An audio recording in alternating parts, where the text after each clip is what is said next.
इधर अमेरिकी central command ने हॉर्मुज का एक और वीडियो जारी किया है। इस वीडियो में दिखाया गया है कि अब तक 27 जहाजों को हॉर्मुज पार करने से अमेरिका रोक चुका है। तस्वीरों में आप देख सकते हैं ये वीडियो जो जारी किया गया है ये अमेरिका की ओर से किया गया है और जो नेवल ब्लॉकेट किया गया है उसी के चलते ये वीडियो अमेरिका ने जारी किया है। ध्यान रहे, कल इस्लामाबाद में बातचीत होगी या नहीं, इसको लेकर अब भी असमंजस बरकरार है। क्या फिर ईरान जंग में उतरने वाला है? क्या ईरान मान चुका है कि एक बार फिर अमेरिका उस पर हमला करेगा? ऐसा इसलिए कहा जा रहा है क्योंकि ईरान ने जंग के दूसरे राउंड के लिए अपनी तैयारियां पुख्ता होने का दावा किया है। इसके लिए सीजफायर के दौरान ही वो अपनी मिसाइलों और घातक ड्रोन का प्रोडक्शन तेजी से कर रहा है ताकि जब अमेरिका हमला करे तो इस बार ज्यादा ताकत से उसको करारा जवाब दिया जा सके।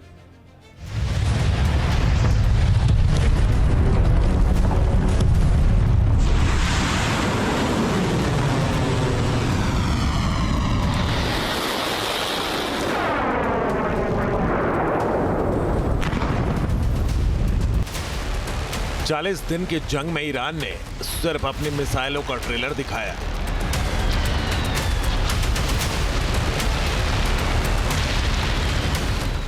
चालीस दिन के युद्ध में ईरान ने सिर्फ अपनी मिसाइलों की झांकी दिखाई।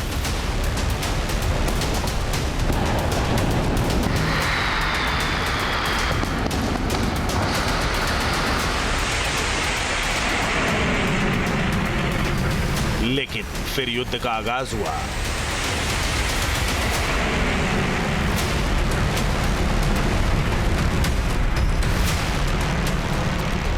अगर अमेरिका ने फिर तेहरान की ताकत को चैलेंज किया तो इस बार आईआरजीसी उन विनाशक हथियारों का इस्तेमाल करेगा जो पल भर में दुश्मन का खेल खल्लास कर देंगे।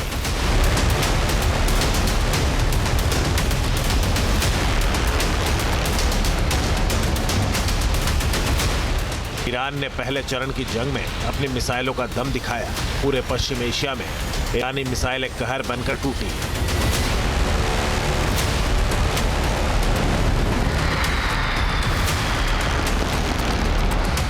अपने इसी पावर के दम पर आईआरजीसी 10 साल तक अमेरिका के साथ जंग जारी रखने तक का ऐलान कर चुका है।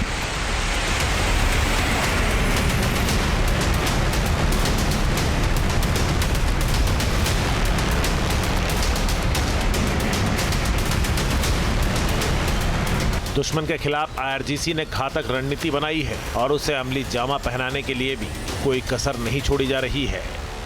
कई रिपोर्ट्स में दावा किया जा रहा है कि ईरान ने जंग के दौरान भी अपना मिसाइल प्रोडक्शन बंद नहीं किया और अमेरिका की ओर से दी जा रही धमकियों को नजरअंदाज करते हुए ईरान लगातार मिसाइल प्रोडक्शन कर रहा है।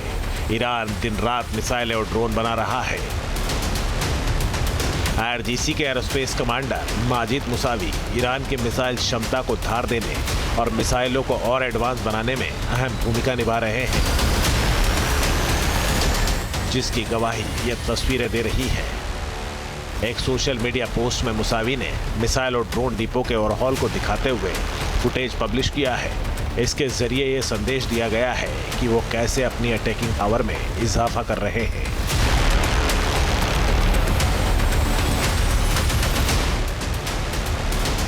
मुसावी ने सीक्रेट अंडरग्राउंड मिसाइल फैसिलिटी का वीडियो जारी कर ईरान की सैन्य ताकत दिखाई है, जिसमें फतेह हाइपरसोनिक मिसाइल और एडवांस एतमाद मिसाइलें शामिल हैं। यानी दूसरे राउंड की जंग शुरू हुई तो ईरान अपनी नई मिसाइलों से भी प्रहार करने को तैयार है।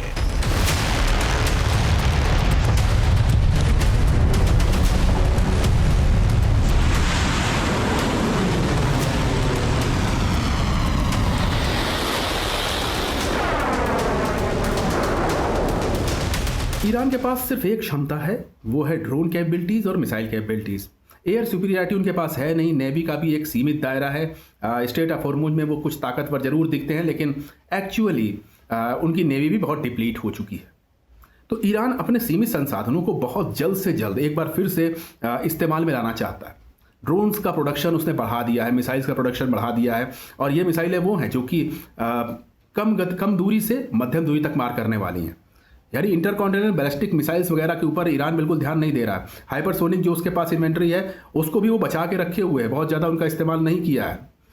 तो अपने सीमित संसाधनों का एक बेहतर उपयोग करना चाहता है। ईरान ये समझ चुका है कि डील नहीं हुई तो अमेरिका बौखलाहट में जरूर हमले करेगा।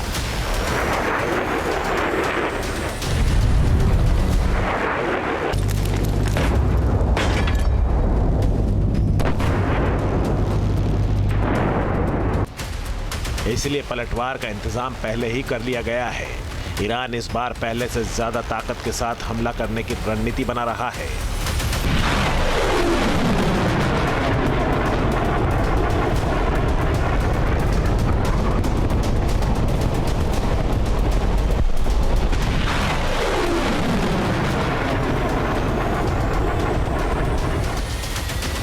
आईआरजीसी के एरोस्पेस कमांडर मुसावी ने दावा किया है कि सीज फायर के बावजूद ईरान ने अपने मिसाइल और ड्रोन लॉन्च पैड को अपडेट किया है। ये काम युद्ध से पहले की तुलना में काफी तेजी से किया जा रहा है। ईरान ने अपनी 3000 से ज्यादा बैलिस्टिक मिसाइलों को अपग्रेड किया है और अब गोदामों में कई एडवांस मिसाइलें तैयार हैं जो 2000 किलोमीटर तक की रेंज रखती है। मुसावी ने इजराइल और अमेरिका को चेतावनी देते हुए साफ किया है कि ईरान अब 1 टन से कम वजन वाले वॉरहेड वाली मिसाइलें लॉन्च नहीं करेगा। यानी इस बार जंग छिड़ी तो विनाश काफी ज्यादा होगा।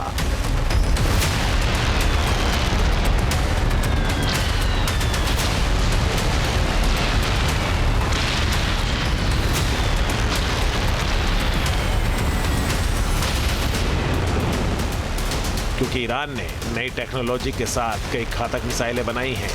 उसका मकसद खुद की सुरक्षा करना और दुश्मन को मुंहतोड़ जवाब देना है। एक रिपोर्ट में दावा किया गया है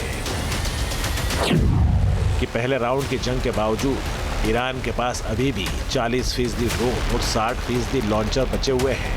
आईआरजीसी ने सुरंगों और बंकरों में छिपाकर रखे गए करीब 100 मिसाइल सिस्टम फिर से बाहर निकाल लिए हैं, जिससे उसकी ऑपरेशनल ताकत और मजबूत हो गई है। एक्सपर्ट्स का मानना है कि सीज फायर के दौरान ईरान ने युद्ध के अगले चरण की तैयारी की है और अपनी स्थिति को काफी मजबूत बनाए रखा है ताकि इस बार वो अमेरिका पर ताबड़तोड़ वार करके तबाही मचा सके। ईरान ने स्पष्ट कर दिया अगर उसके ऊपर अटैक होता है तो वो अमेरिका तक तो मार नहीं कर सकता है, लेकिन अमेरिका के तमाम सहयोगी देश जो कि मिडिल ईस्ट में हैं उनके ऊपर बमबारी कर सकता है। उसने पहले भी करके दिखाया है। उसकी मिसाइल क्षमता इतनी है कि सऊदी अरब हो, कतर हो, यूएई हो, ओमान हो, बहरीन हो या फिर इजराइल ही क्यों ना हो, इन सब के ऊपर वो साइमल्टेनियस मिसाइल अटैक्स कर सकता है और ऐसा उसने करके दिखाया है। वो गैस फील्ड्स को निशाना बना सकता है, वो ऑयल रिजर्व्स को निशाना बना सकता है, वो इंफ्रास्ट्रक्चर्स को भी डैमेज कर सकता है और यही चीज़ अमेरिका ईरान के ऊपर कर सकता है। तो अगर जंग दोबारा शुरू होती है तो ये बड़े पैमाने पर होगी और इसमें विनाश ज़्यादा होगा। ईरान के पास कुल कितने हथियार हैं इसका सही आंकड़ा बताना मुश्किल है, मगर खुफिया एजेंसियां अनुमान के आधार पर जो रिपोर्ट दे रही हैं वो बेहद चौंकाने वाली है। कुल मिलाकर ये बात क्लियर है कि ईरान के पास इतनी ताकत जरूर है कि वो चाहे तो समुद्री रास्तों में रुकावट डालने के साथ ही खाड़ी के देशों में मौजूद तमाम अमेरिकी ठिकानों को तबाह कर सकता है।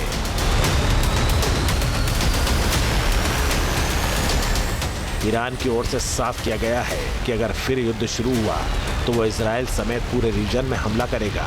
उसके टारगेट पर अमेरिका के सभी बेस हैं, साथ ही मिडिल ईस्ट में मौजूद अमेरिका के सहयोगी देशों के अहम ठिकानों पर भी स्ट्राइक करने से ईरान पीछे नहीं हटेगा।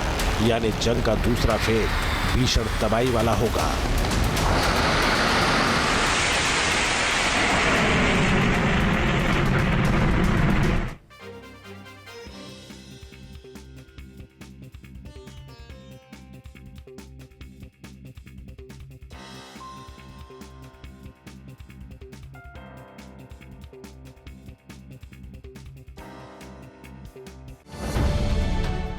अब से डीडी फ्री डिश की चैनल नंबर 57 पर देखिए न्यूज नेशन।